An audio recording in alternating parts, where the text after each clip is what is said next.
Death mother symbolises the behaviours and feelings of a woman who in some way threatens the life of her child. There's a continuum that makes up death mother, from infanticide at the extreme end of the range, to hostility, to neglect, to just not wanting this child, just feeling that this child is not good enough. What I'm going to do here is explore this dynamic within the framework of what it means to be a human being. I'm going to look at it from both the perspective of the mother and of the child. I'm going to focus on infanticide because it's the extreme end of the continuum. If we can understand that, we can get a sense of the whole continuum. But what I'll talk about is relevant across that whole continuum. It's also relevant to both mothers and children who've lived through adoption, or to mothers who can't be there because of illness, because of depression, because of social or religious circumstances. And that's because in the pre-modern time, if mum wasn't there for a very young child, that would have also threatened that child's life. It would have probably led to the death of a child. And a child doesn't know that mum's not there because mum can't be there, or because mum doesn't want to be there because you're not the child that she wanted. The idea of infanticide, of death mother as its extreme end, is really dark. You know, most of us don't want to face it. We recoil from it. We think of women who commit these acts as mentally ill or as unnatural. We turn away. The idea that it's unnatural, however, is challenged by evolutionary biology and by anthropology. And we now know that although most mothers are deeply committed to most of their children most of the time, there are circumstances where a woman's going to be ambivalent about nurturing a particular child, or indeed hostile to that child, and that that's just as natural as being fully committed to the child, and that it's been part of being human for as long as humans have existed. So what do we learn if we turn towards death mother and open to these perspectives? I'm going to argue that open to it can contribute to emotional healing, to therapeutic processes, to change, and to moving towards well-being. In particular, I'm going to argue that it can help two groups of people. Firstly, women who are living with the death mother energy in some form or another. Women who are living it tend to buy into the fact that they're unnatural, that there's something wrong with them for not being able to commit to their child. And that creates this sense of shame, this sense of fundamental inadequacy. And when we hold shame and we have those kind of beliefs, we can't turn inwards and face ourselves. We can't face what we're living. And if we can't do that, then we can't change. It also can help and make a contribution to those who've grown up in the shadow of a death mother. In the last 15 years, we've learned a lot about this and the trauma that it creates. It's sometimes called complex PTSD, sometimes developmental trauma, but we know that it's incredibly damaging.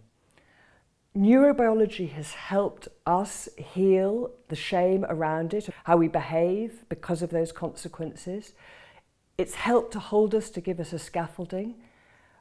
I'm going to suggest and hope to show how evolutionary and anthropological perspectives can add another layer of help. Healing, change, the work of therapy, if we're either a mother who's living the death mother energy or somebody who's grown up with it, is incredibly tough. It's tough both for the client who's trying to change and for the mental health professionals who are helping them. The understanding doesn't do that work for you, but the understanding presented here can help to provide a stronger framework, a container, which allows you to do that work. There's a caveat I need to put in at this point. Although I'm talking about death mother, fathers can play a significant role in infanticide and the decisions that lead to it, in hostility, in ambivalence.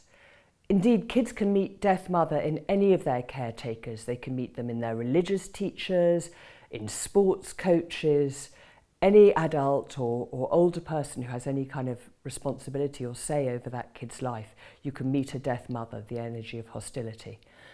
But I am going to talk about death mother because it's mostly mothers who've been pathologized for this. And also in terms of kind of the extremes of infanticide, that's mostly occurs very early in life. And although throughout human evolution, there have been a lot of people who have helped care for infants. Ultimately, it's still mothers who spend more time with the infants and young children than anyone else, and it's mothers who've tended to make those decisions. There's lots of research on this.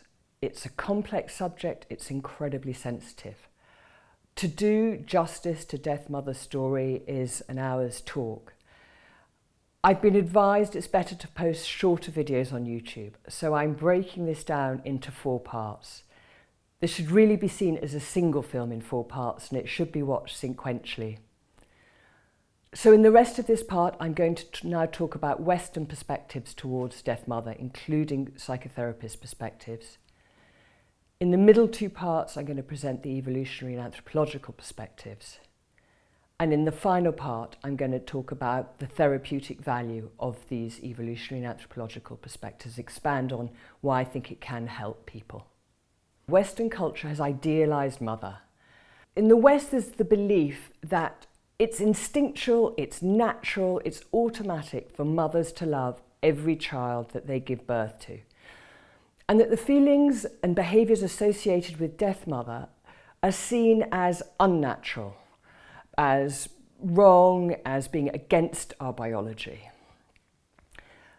The denial of the shadow side, the denial of the fact that hostility and ambivalence and sometimes infanticide can be part of mothering in our society means that it doesn't get rid of that energy, but it means that we project it out onto other people, not us. It's these weird folks. So at times during history, it's been witches, it's been Jews, and it's been those possessed by Satan. In 19th century Britain, when it became clear that not all the women who were killing their babies, their young infants, were witches or possessed by Satan, the medical profession invented a mental illness called puerperal insanity. And the idea was that it was triggered either by birth or by breastfeeding. And it put mothers into this altered, mentally ill state.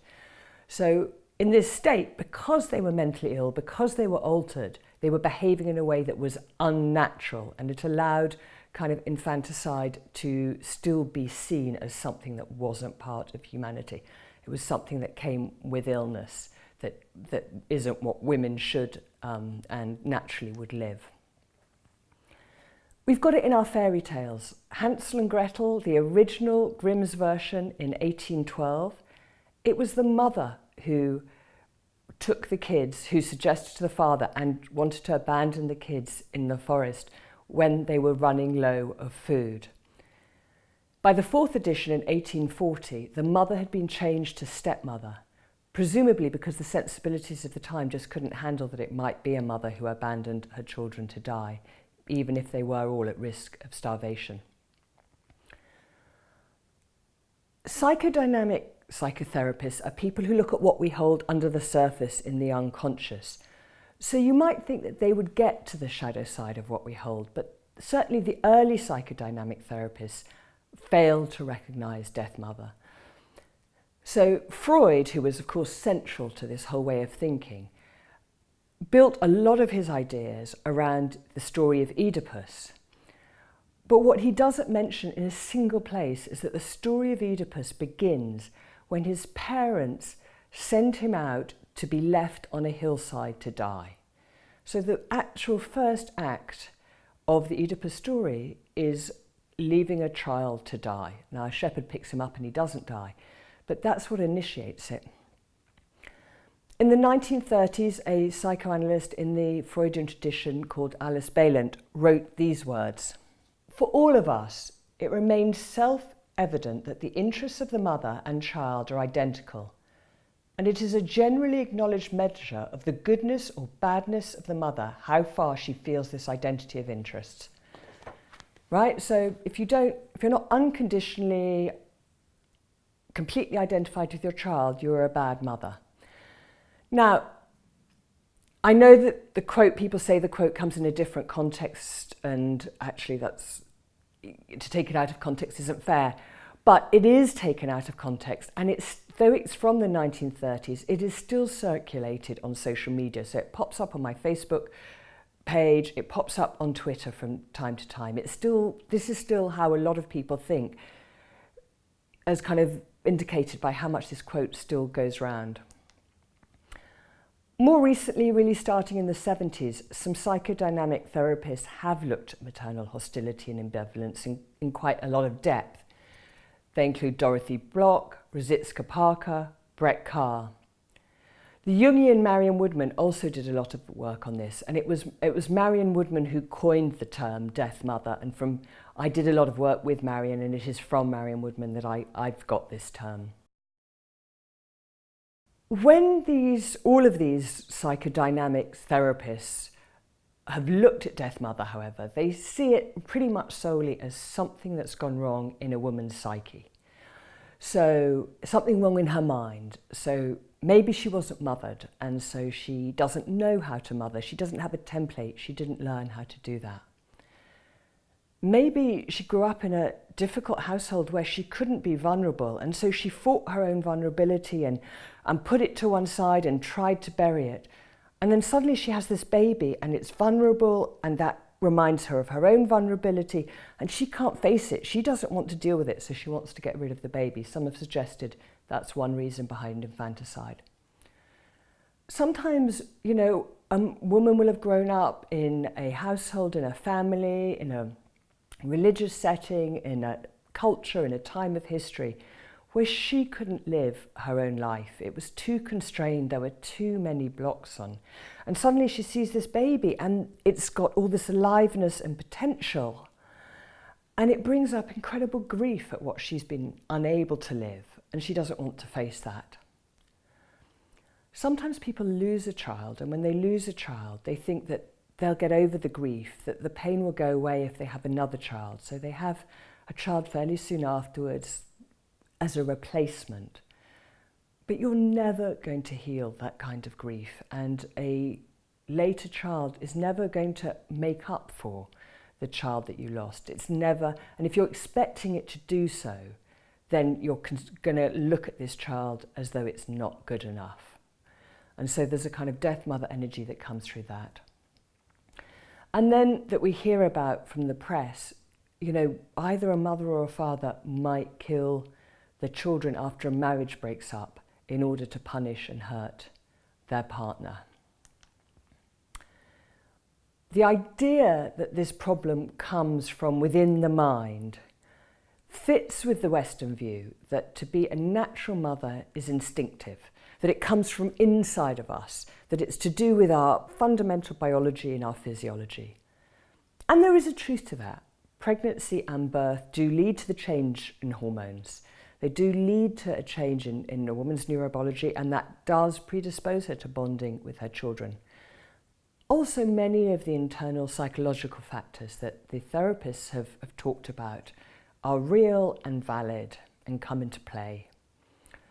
But external, physical, cultural, social environment, all those factors are equally important. And that's a key message I really want to get across, is that mothering isn't just a response to what's happening inside. Mothering is hugely influenced by the environment in which a woman is living, her social environment, her emotional environment, her economic environment, her political environment, the physical environment. And that environment, as I'll argue later, is crucial in constellating and activating the death mother energy. A revealing perspective to look at that external environment is evolution. That may surprise some people, because the kind of popular view is that if you talk about evolution, you're talking about something being genetically determined. Nothing could be farther from the truth.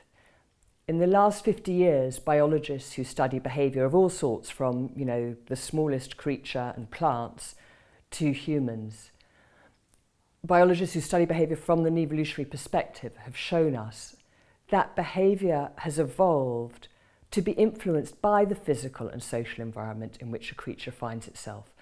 Creatures are living in all kinds of different environments, and if it was genetically determined that they behave this way and they're in a different environment, then it's very unadaptive. It's much more adaptive for evolution to have produced creatures that can change their behaviour in accordance with the environment in which they find themselves. That goes for humans, of course, as much as for any other animal, and it also goes for the realm of mothering. So evolution shaped mothers of the human species and of other species to alter how they respond to their children, depending on the external environment in which they find themselves. And I'm going to explore that in the next two parts of this.